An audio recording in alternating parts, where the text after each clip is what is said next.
ಈ ಸಂದರ್ಭದಲ್ಲಿ ನಾವು ಹೇಳೋದೇನು ಅಂದರೆ ಎರಡು ಅಂಶಗಳ ಬಗ್ಗೆ ನಮ್ಮ ಪಕ್ಷ ಇವತ್ತು ಒತ್ತಾಯ ಮಾಡ್ತಾ ಇರೋದೇನು ಅಂದರೆ ಈ ASTDO ಪಟ್ಟಿ ಪ್ರಕಟಣೆ ಮಾಡಿದೆ, ಎಲ್ಲ ಮತದಾರರಿಗೆ ಇದು ಸಿಗೋಂಗೆ ಮಾಡಿದೆ, ಅದನ್ನು ನಾವು ಸ್ವಾಗತ ಮಾಡ್ತೇವೆ. ಆದರೆ ಇದರಲ್ಲಿ 1 ಕೋಟಿ ಸುಮಾರು 1 ಲಕ್ಷ ಇಡೀ ರಾಜ್ಯದಲ್ಲಿ ಏನು ಈ ASTDO ಆಗಿದೆ ಅಂತ ಹೇಳ್ಬಿಟ್ಟು ಇವತ್ತು ಒಂದು ಅಂಕಿಅಂಶ ಸಿಗ್ತಾಯಿದೆ. ಹಾಗೆ ನಮ್ಮ ಬೆಂಗಳೂರು ಗ್ರಾಮಾಂತರ ಜಿಲ್ಲೆನೂ ಇಡೀ ರಾಜ್ಯದಲ್ಲೇ ಅತ್ಯಂತ ಕಡಿಮೆ ASTDO ಆಗಿರೋದು. ಅದು ಒಂದು ಒಳ್ಳೆ ಅಭಿನಂದನೆ ಸಲ್ಲಿಸ್ತಕ್ಕಂಥ ಒಂದು ಒಳ್ಳೆಯ ಕೆಲಸ.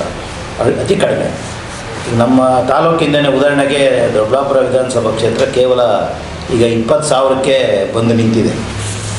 ಅದರಲ್ಲಿ ಇನ್ನೂ ಕೆಲವರು ಈಗ ಸಮಯಾವಕಾಶ ಇರುತ್ತೆ, ನೋಟಿಸ್ ಕೊಡ್ತಾರೆ, ಇನ್ನೂ ಸರಿಪಡಿಸ್ಕೊಳ್ಳೋದಕ್ಕೆ ಸಾಕಷ್ಟು ಕಾಲಾವಕಾಶ ಇದೆ.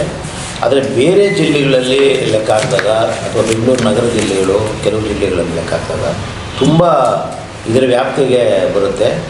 ಆದ್ದರಿಂದ ಏನು ಒಂದು ಆತಂಕ ಅಂತಂದರೆ ನಾವೀಗ 2 ಪ್ರಶ್ನೆ ಎತ್ತಿದ್ದೀವಿ. ಈ ಅವಧಿಯನ್ನು ವಿಸ್ತರಣೆ ಮಾಡಬೇಕು ಇನ್ನಷ್ಟು.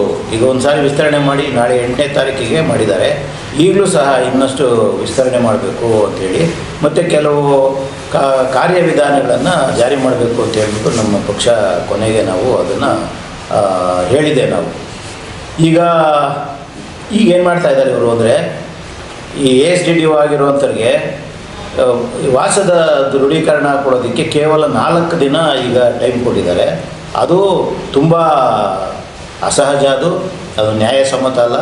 4 ದಿನದಲ್ಲಿ ಅದನ್ನು ಕೊಡಲಿಕ್ಕೆ ಸಾಧ್ಯ ಇಲ್ಲ ಅಂತ ಹೇಳ್ಬಿಟ್ಟು ಮತ್ತು ಈಗ ಕೇಳ್ತಾ ಇದ್ದಾರೆ ಅಧಿಕೃತ ವಾಸದ ಸ್ಥಳದ್ದು ನಿಮ್ಮದು ದಾಖಲೆಗಳನ್ನು ಕೊಡಿ ಅಂತ. ಇದನ್ನು ನೀವು ಮೊದಲೇ ಮಾಡಿಟ್ಕೊಳ್ಳಿ ಅಂತ ಹೇಳಿದರೆ 1 ತಿಂಗಳು 1.5 ತಿಂಗಳ ಮುಂಚೆನೇ ಇವತ್ತು ಜನ ಗಾಬರಿ ಆಗುವಂಥ, ಆತಂಕಕ್ಕೊಳಗಾಗುವಂಥ ಮತ್ತು ಮತದಾರರ ಪಟ್ಟಿಯಿಂದ ಹೊರಗಡೆ ದಬ್ಬಲ್ಪಡುವಂಥ ಒಂದು ಪರಿಸ್ಥಿತಿ ಇವತ್ತು ಬರ್ತಾ ಇರಲಿಲ್ಲ. ಇರಲಿ, ಅವ್ರು ಹೇಳ್ತಾರೆ ಏನು ಗಾಬರಿ ಪಡೋವಾಗಿಲ್ಲ, ನೀವು ಇನ್ನೂ ನೋಟಿಸ್ ಇಶ್ಯೂ ಮಾಡ್ತೀವಿ, ಸುಮಾರು 1.5 ತಿಂಗಳ ಕಾಲಾವಕಾಶ ಇರುತ್ತೆ ಇಡೀ SIR ಪ್ರಕ್ರಿಯೆ ಮುಗಿಯೋವರೆಗೂ ಅಂಥೇಳಿ ಒಂದು ಹೇಳ್ತಾ ಇದ್ದಾರೆ ಅಧಿಕಾರಿಗಳು. ಅದೆಲ್ಲ ಇದ್ದರೂ ಸಹ ನಮ್ಮದೇನು ಪ್ರಶ್ನೆ ಅಂದರೆ ತುಂಬ ತಪ್ಪುಗಳನ್ನು, ಈಗ ಉದಾಹರಣೆಗೆ ಹೆಸರುಗಳು ಸರಿ ಇಲ್ಲ ಅಂತ ಹೇಳ್ಬಿಟ್ಟು ಚುನಾವಣಾ ಕಮಿಷನ್ನೇ ಒಪ್ಕೊಂಡಿದೆ. ತಪ್ಪಾಗಿ ಸೇರಿರುವ ಪ್ರಕರಣಗಳು ಹೆಸರುಗಳನ್ನು ದಾಖಲೆ ಮಾಡುವಾಗ ಪಟ್ಟಿನಲ್ಲಿ ತಪ್ಪಾಗಿದೆ ಅಂತ ಹೇಳಿ ಅವರೇ ಒಪ್ಕೊಂಡಿದ್ದಾರೆ. ಈ ತಪ್ಪುಗಳನ್ನು ಸರಿಪಡಿಸಲಿಕ್ಕೆ ಒಂದು ಸಾಕಷ್ಟು ಕಾಲಾವಕಾಶ ಬೇಕು. ಈ ಉದಾಹರಣೆಗೆ ನೋಡಿ, ಇಲ್ಲಿ ASTDO ಏನಂತಾರೆ ಆಬ್ಸೆಂಟ್ ಅಂತ ಮಾಡಿಬಿಟ್ಟಿದ್ದಾರೆ. ಇದು ನಮ್ಮ ಈ ಉದಾಹರಣೆಗೆ ಹೇಳ್ತೀನಿ, ನಮ್ಮ ಕಾಮ್ರೇಡಿಲ್ಲಿದ್ದಾರೆ ವೆಂಕಟೇಶ್ ಅಂತ, ಅವ್ರ ಅಜ್ಜಿ ಅವ್ರ ಮನೆಯಲ್ಲಿದ್ದಾರೆ, ಈಗಲೂ ಇದ್ದಾರೆ ಅವ್ರ ಮತದಾರರು, ಆದರೆ ಪರ್ಮನೆಂಟ್ಲಿ ಶಿಫ್ಟೆಡ್ ಅಂತ ಮಾಡಿದ್ದಾರೆ. ನಾವೀಗ ನಮಗೆ ಇವತ್ತೆಲ್ಲರಿಗೂ ಈ ದಾಖಲಾತಿಗಳು ಕೊಡ್ತಾ ಇದ್ದಾರೆ, ಮತದಾರ ಪಟ್ಟಿಯನ್ನು ಕೊಡ್ತಾ ಇದ್ದಾರೆ, ನೀವು ಪರಿಶೀಲನೆ ಮಾಡ್ಕೊಳ್ಳಿ ಅಂತ ಪೊಲಿಟಿಕಲ್ ಪಾರ್ಟೀಸ್ಗೆ ಎಲ್ಲ ಕೊಡ್ತಾ ಇದ್ದಾರೆ. ಮತ್ತು ವೆಬ್ನಲ್ಲೆಲ್ಲ ಹಾಕಿದ್ದಾರೆ, ಏನು ಈ ಕಂಪ್ಲೀಟು ಪಟ್ಟಿಯನ್ನು ಹಾಕಿದ್ದಾರೆ ASTDO. ನಮ್ಮ ಜಿಲ್ಲೆನಲ್ಲಿ 13% ಆಗಿದೆ, ಆ ರೀತಿ ಆಗಿದೆ. ಅಲ್ಲಿಗೆ ಜಸ್ಟ್ ನಾವು ಹಿಂಗೆ ತೆಗಿತಿದ್ದಂಗೆ ನಾವು ನೋಡೋಣ ಅಂತ ಹಿಂಗೆ ತೆಗಿತಿದ್ದಂಗೆ ಇಲ್ಲೊಂದು ಉದಾಹರಣೆ ಸಿಕ್ಕಿದೆ. ಅವರು ಅಜ್ಜಿ ಮನೆಯಲ್ಲೇ ಇದ್ದಾರೆ ಮತದಾರವರು, ಅವರು ಪರ್ಮನೆಂಟ್ಲಿ ಶಿಫ್ಟೆಡ್ ಅಂತ ಹಾಕಿದ್ದಾರೆ. ಈಗ ಏನು ಪರ್ಮನೆಂಟ್ಲಿ ಶಿಫ್ಟೆಡ್ ಅಂದರೆ ಏನು ಗೊತ್ತಿಲ್ಲ ನಮಗೆ, ಅದು ಏನದರ ಅರ್ಥ ಏನು ಅಂತ ಗೊತ್ತಿಲ್ಲ. ಸೊ ಈ ರೀತಿ ತುಂಬ ತಪ್ಪುಗಳು ಚುನಾವಣಾ ಕಮಿಷನ್ನೇ ಮಾಡ್ತಾ ಇರೋದ್ರಿಂದ ಇನ್ನಷ್ಟು ಸಹ ಕಾಲಾವಕಾಶ ಕೊಡಬೇಕು ಅಂತೇಳಿ ಒಂದು. ಆಮೇಲೆ ಈ ವಯಸ್ಸಿನ ಪ್ರಶ್ನೆ ಬರುತ್ತೆ ಇದರಲ್ಲಿ. ಅದನ್ನೇನಂತಾರೆ ಲಾಜಿಕಲ್ ಡಿಸ್ಕ್ರಪ್ಯಾನ್ಸಿ ಅಂತ, ಅಂದರೆ ಅತಾರ್ಕಿಕವಾಗಿ ಗುರುತಿಸಲ್ಪಟ್ಟಿದೆ ಅಂಥೇಳಿ. ಈಗ ಉದಾಹರಣೆಗೆ ಅವರೇನು ಹೇಳ್ತಾರೆ, ತಂದೆಗೂ ಮಕ್ಕಳಿಗೆ ಅಥವಾ ತಾಯಿಗೆ ಮಕ್ಕಳಿಗೆ ವಯಸ್ಸಿನಲ್ಲಿ ಅಂತರ ಕಡಿಮೆ ಬಂದುಬಿಟ್ರೆ, ಉದಾಹರಣೆಗೆ 18 ವರ್ಷ ಮತದಾರನಿಗೆ 18 ವರ್ಷ ಆಗಿರ್ತದೆ, ತಾಯಿಗೆ 40 ವರ್ಷ ಅಂತಾಗಿ ಮಗಳಿಗೆ ಓಟ್ ಬಂದುಬಿಟ್ರೆ, ಓಟ್ ಬಂದಿರುತ್ತೆ, ಅಲ್ಲಿ ವಯಸ್ಸು 10 ವರ್ಷ 12 ವರ್ಷ ಅಂತ ಬಂದರೆ ಅದನ್ನು ನೋಟಿಸ್ ಇಶ್ಯೂ ಮಾಡ್ತಾರೆ. ಇಂಥದ್ದೆಲ್ಲ ಬರುತ್ತೆ ಇದರಲ್ಲಿ. ಇನ್ನೂ ಹಲವಾರು ಹೆಸರುಗಳಲ್ಲಿ ದಾಖಲಾಗಿರೋದು ಹೆಸರು ತಪ್ಪಾಗಿದ್ದರೆ ಈ ಥರದ್ದೆಲ್ಲನೂ ಸೇರಿಸಿ ನೋಟಿಸ್ ಇಶ್ಯೂ ಮಾಡ್ತಾರೆ. ಇದೆಲ್ಲನೂ ಸಹ ಕಾಲಾವಕಾಶ ಕೊಡಬೇಕು ಅಂತ ಹೇಳ್ಬಿಟ್ಟು ನಾವು CPM ಪಕ್ಷ ಒತ್ತಾಯ ಮಾಡ್ತಾಯಿದ್ದೀವಿ. ಅದರಿಂದ ಏನು ಈ ಎಮ್ಯುನರೇಷನ್ ಫಾರ್ಮ್ ಕೊಟ್ಟಿದ್ದಾರೆ ಅದನ್ನೆಲ್ಲ ಭರ್ತಿ ಮಾಡಿ ಜನ ಕೊಟ್ಟಿದ್ದಾರೆ. ನಮ್ಮ ಜಿಲ್ಲೆಯಲ್ಲಿ 100% ಕೊಟ್ಟಿದ್ದಾರೆ. ಬೇರೆ ಜಿಲ್ಲೆಗಳ ಕತೆ ಗೊತ್ತಿಲ್ಲ. ಆದರೆ ನಮಗಿರೋ ಮಾಹಿತಿ ಪ್ರಕಾರ ಕೆಲವು ಜಿಲ್ಲೆಗಳಲ್ಲಿ ಇನ್ನೂ ಫಾರಮ್ ಭರ್ತಿ ಕೊಡದೇ ಇರೋದು ಸಹ ಇದೆ ಅಂಥೇಳಿ ಮಾಹಿತಿ ಇದೆ. ಸೊ ಆದರೂ ಸಹ ಈ ಭಯ ಆಗೋದೇನು ಅಂದರೆ ಈ 1,01,00,000 ಸುಮಾರು ಹೆಚ್ಚು ಏನು ASDDO ಆಗಿದೆ ಅದು ಭಯ ಆಗುತ್ತೆ. ಆದರೆ ಅದರಲ್ಲಿ ದೊಡ್ಡ ಸಂಖ್ಯೆಯಲ್ಲಿ ಮರಣ ಮತ್ತು ಶಿಫ್ಟ್ ಆಗಿರ್ತಕ್ಕಂಥದ್ದು ಇದನ್ನೆಲ್ಲ ಹೇಳ್ತಾಯಿದೆ. ಪರ್ಮನೆಂಟ್ ಶಿಫ್ಟ್ ಅಂದರೆ ಏನು ಅನ್ನೋದು ಈಗ ಒಂದು ದೊಡ್ಡ ಪ್ರಶ್ನೆ. ಉದಾಹರಣೆಗೆ ನಮಗೆಲ್ಲ ಗೊತ್ತಿದೆ, ಕೋಟ್ಯಾಂತರ ಜನ ಹೊರದೇಶಗಳಲ್ಲಿ ಕೆಲಸ ಮಾಡ್ತಾರೆ, ಕಾರ್ಮಿಕರಾಗಿ ಕೆಲಸ ಮಾಡ್ತಾಯಿದ್ದಾರೆ. ಅದು ಎಲ್ಲೋ ಉಕ್ರೇನ್ನಲ್ಲೋ, ಎಲ್ಲೋ ಇಸ್ರೇಲ್ನಲ್ಲೋ, ಎಲ್ಲೋ ಇರಾನು, ಅದರಲ್ಲೂ ದೊಡ್ಡ ಸಂಖ್ಯೆಯಲ್ಲಿ ದುಬೈ ಮತ್ತು ಮಧ್ಯ ಏಷ್ಯಾಗಳಲ್ಲಿ ಸುಮಾರು ದೇಶಗಳಲ್ಲಿ ಕೆಲಸ ಮಾಡ್ತಾಯಿದ್ದಾರೆ. ಪಾಪ ಹೊಟ್ಟೆಪಾಡಿಗೆ ಹೋಗಿದ್ದಾರೆ. ಅವ್ರದ್ದು ಗತಿ ಏನು ಅಂತೇಳಿ ಅವ್ರನ್ನೆಲ್ಲ ಇವರು ಪರ್ಮನೆಂಟ್ ಶಿಫ್ಟ್ ಅಂತ ಮಾಡಿಬಿಡ್ತಾರೆ.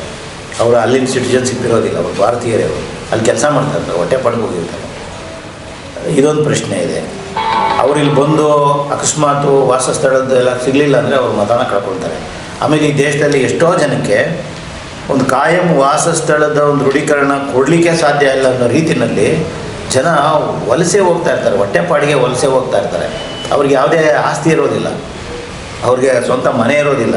ಹೊಟ್ಟೆಪಾಡಿಗೆ ಕೋಟ್ಯಾಂತರ ಜನ ಒಂದು ಕಡೆಯಿಂದ ಒಂದು ಕಡೆಗೆ ಹೋಗ್ತಾ ಇರ್ತಾರೆ. ದೇಶದಿಂದ ದೇಶಕ್ಕೆ ಹೋಗ್ತಾರೆ, ಜಿಲ್ಲೆಗೆ ಹೋಗ್ತಾರೆ, ರಾಜ್ಯದಿಂದ ರಾಜ್ಯಕ್ಕೆ ಹೋಗ್ತಾರೆ. ನೀವೆಲ್ಲ ಗಮನಿಸಿದಿರಿ, ದೊಡ್ಡ ಸಂಖ್ಯೆಯ ಲಕ್ಷಾಂತರ ಜನ ಇವತ್ತು ಬಿಹಾರ, ಜಾರ್ಖಂಡ್, ಉತ್ತರ ಪ್ರದೇಶ ಅಂತ ಕಡೆಯಿಂದ ಯುವ ಮತದಾರರು ಯುವಕರೇನೇ ಬಂದು ಇಲ್ಲೆಲ್ಲ ಕೆಲಸ ಮಾಡ್ತಾಯಿದ್ದಾರೆ. ಸೊ ಇಂಥದ್ದೆಲ್ಲನೂ ಇವರು ಪರ್ಮನೆಂಟ್ ಶಿಫ್ಟ್ ಅಂತ ಮಾಡಿಬಿಟ್ರೆ ಅವ್ರಿಗೆ ಮತನೇ ಹೋಗುತ್ತೆ ಅಂತಕ್ಕಂಥದ್ದನ್ನು ನಾವು ಗಮನಿಸಬೇಕು. ಸೊ ಅದರಿಂದ ನಮ್ಮ ಒತ್ತಾಯ ಏನು ಅಂದರೆ ಒಂದು 3-4 ಅಂಶಗಳು. ನಾನು ಇದನ್ನು ಓದೇ ಬಿಡ್ತೀನಿ, ಯಾಕಂದರೆ ನಮಗೂ ಎಲ್ರಿಗೂ ಗೊತ್ತಾಗಲಿಲ್ಲ. ಈಗೇನು ASDO ಪಟ್ಟಿಗಳನ್ನು ನೀಡ್ತಾ ಇದ್ದಾರೆ ಅದನ್ನು ಸಾರ್ವಜನಿಕವಾಗಿ ಪ್ರಕಟ ಮಾಡಬೇಕು. ಪಂಚಾಯಿತಿಗಳಲ್ಲಿ, ನಗರಸಭೆಗಳಲ್ಲಿ ಅದನ್ನು ಪ್ರಚಾರ ಮಾಡಬೇಕು. ಯಾಕಂದರೆ ಜನ ತಮ್ಮಷ್ಟು ಹೊಟ್ಟೆಪಾಡಿ ಮಾಡಿಕೊಂಡು ಬೆಳಗ್ಗೆ ಕೆಲಸಕ್ಕೆ ಹೋಗಿ ಫ್ಯಾಕ್ಟ್ರಿಗೋ ಕೂಲಿಗೋ ಹೋಗ್ತಾರೆ. ಅವ್ರಿಗೆ ನಮ್ಮ ಓಟ್ ಸೇರಾಯಿತು ಸೇರಿಲ್ವೋ, ನಮ್ಮ ಮನೆಗಳು ಓಟ್ ಬಂದಿಲ್ವೋ ಅಂತ ಗೊತ್ತಾಗೋದಿಲ್ಲ ಅವ್ರಿಗೆ. ಯಾಕಂದರೆ ಅದನ್ನೆಲ್ಲ ತಿಳಿಸೋವಂಥ ಜವಾಬ್ದಾರಿ ಅವ್ರು ಹೇಳೋದೇನು ಅಂದರೆ ರಾಜಕೀಯ ಪಕ್ಷದ ಮುಖಂಡರಿಗೆ BLA 2ಗಳಿಗೆ ಇದೆ ಅಂತ ಹೇಳ್ತಾರೆ. ಆದರೂ ಅದನ್ನು ಎಲ್ಲರೂ ಎಷ್ಟು ಮಾಡ್ತಾರೆ ಅಂತ ಗೊತ್ತಿಲ್ಲ. ಆದ್ದರಿಂದ ಇದನ್ನು ವ್ಯಾಪಕವಾಗಿ ಪ್ರಕಟ ಮಾಡಬೇಕು, ಪ್ರಚಾರ ಮಾಡಬೇಕು. ಎಲ್ಲ ಕಡೆ ಎಲ್ಲ ಮತದಾರರಿಗೆ ಅದರ ಮಾಹಿತಿ ಸಿಗಬೇಕು ಅಂತಕ್ಕಂಥದ್ದು ಒಂದು. ಆಮೇಲೆ ಎನ್ಯುಮರೇಷನ್ ಫೇಸ್ ಏನು ಗಣತಿ ಇದೆ ಅದನ್ನು ಸೆಪ್ಟೆಂಬರ್ 30 ಭಾಳ ಮುಖ್ಯವಾದ ಪಾಯಿಂಟು. ಇವತ್ತು ಪ್ರೆಸ್ ಮೀಟ್ ನಾವು ಮಾಡ್ತಾ ಇರೋದು ಸೆಪ್ಟೆಂಬರ್ 30ರವರೆಗೆ ವಿಸ್ತರಣೆ ಮಾಡಬೇಕು. ಈ ಮೊದಲನೇ ವಿಧ ಏನಿದೆ ಈ ಹಂತದ ಈ ಕೆಲಸ ಮಾಡೋದ್ರಲ್ಲ ಇವರು ಎನ್ಯುಮರೇಷನ್ ಫಾರಮ್ ಭರ್ತಿ ಮಾಡಿ ತೊಗೊಳೋದು, ಅದನ್ನು 30ನೇ ತಾರೀಕುವರೆಗೂ ವಿಸ್ತರಣೆ ಮಾಡಬೇಕು ಅಂತೇಳಿ ನಮ್ಮ CPM ಪಕ್ಷ ಒತ್ತಾಯ ಮಾಡ್ತೀವಿ ನಾವು. ಮತ್ತು ಇನ್ನೊಂದು ಮುಖ್ಯವಾದ ಅಂಶ, ಈ ಫಾರಮ್ ನಂಬರ್ 6 ಹೊಸ್ದಾಗಿ ಕೊಡ್ಬೋದು ಏನಾದ್ರು ಮಿಸ್ ಆಗಿದ್ರೆ ಅಂತ ಹೇಳ್ತಾರೆ.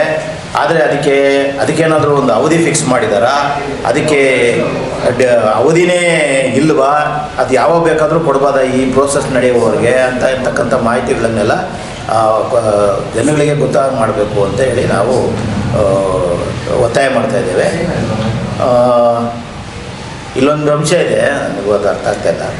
ಚುನಾವಣಾ ಆಯೋಗ ಅಂತ ಮಾದರಿ ಅಂದರೆ ಈಗ ಗತಿ ಇಂಥದ್ದು ಲಾಜಿಕಲ್ ಡಿಸ್ಕ್ರಪೆನ್ಸಿ ಬಂದಿರೋದಕ್ಕೆ ಚುನಾವಣಾ ಆಯೋಗ ಅಂತ ಮಾದರಿಯನ್ನು ಅಳಿಸ್ಕೊಂಡ್ರೆ ಗುರುತಿಸಲಾದ ಮತದಾರರಿಗೆ ಯಾವ ರೀತಿಯ ನೋಟಿಸು, ವಿಚಾರಣೆ ಮತ್ತು ದಾಖಲೆ ಪರಿಶೀಲನೆ ನಡೆಯುತ್ತದೆ ಎಂಬುದನ್ನು ತಿಳಿಸಬೇಕು. ಈ ಇಡೀ ಪ್ರೋಸೆಸ್ಸನ್ನು ಹೇಗೆ ಮಾಡ್ತಾರೆ ಅನ್ನೋದನ್ನು ಎಲ್ಲ ಮತದಾರರಿಗೂ ಗೊತ್ತಾಗಬೇಕು ಅಂತ. ಅಂದರೆ ಈಗ ನೋಟಿಸ್ ಕೊಡ್ತಾರೆ, ವಿಚಾರಣೆ ಮಾಡ್ತಾರೆ, ದಾಖಲೆಗಳನ್ನು ಪರಿಶೀಲನೆ ಮಾಡ್ತಾರೆ, 3 ಕೆಲಸ ಮಾಡ್ತಾರೆ. ಇದ್ರ ಬಗ್ಗೆಯೂ ಸಹ ಮಾಹಿತಿ ಕೊಡಬೇಕು. ಆವಾಗ ಇನ್ನಷ್ಟು ಹೆಚ್ಚು ಜನ ಇದರಿಂದ ಮತದಾರರ ಪಟ್ಟಿಯಿಂದ ಹೊರಗಡೆ ಉಳಿತಕ್ಕಂಥದ್ದಕ್ಕೆ ಅವಕಾಶ ಇರೋದಿಲ್ಲ ಅಂಥೇಳಿ